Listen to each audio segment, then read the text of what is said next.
क्या आप मुझे यहाँ तक छोड़ देंगे? आप इतनी रात को यहाँ शमशान में क्या कर रही हैं? वो मैं यहाँ पर किसी का इंतजार कर रही थी। मतलब?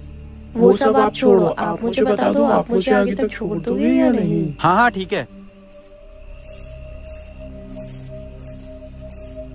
वैसे आपने बताया नहीं, आप यहाँ शमशान में क्या कर रहे थे?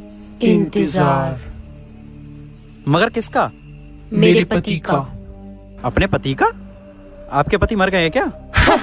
नहीं, मरी तो मैं हूँ। तुम मर गई हो? मजाक करने को मैं ही मिला था क्या, और कोई नहीं मिला? अच्छा तुम भूत हो ना? हाँ। अच्छा तो एक काम करो, गायब होके दिखाओ। किसने कहा कि भूत गायब होते हैं? होते हैं मैम, होते हैं।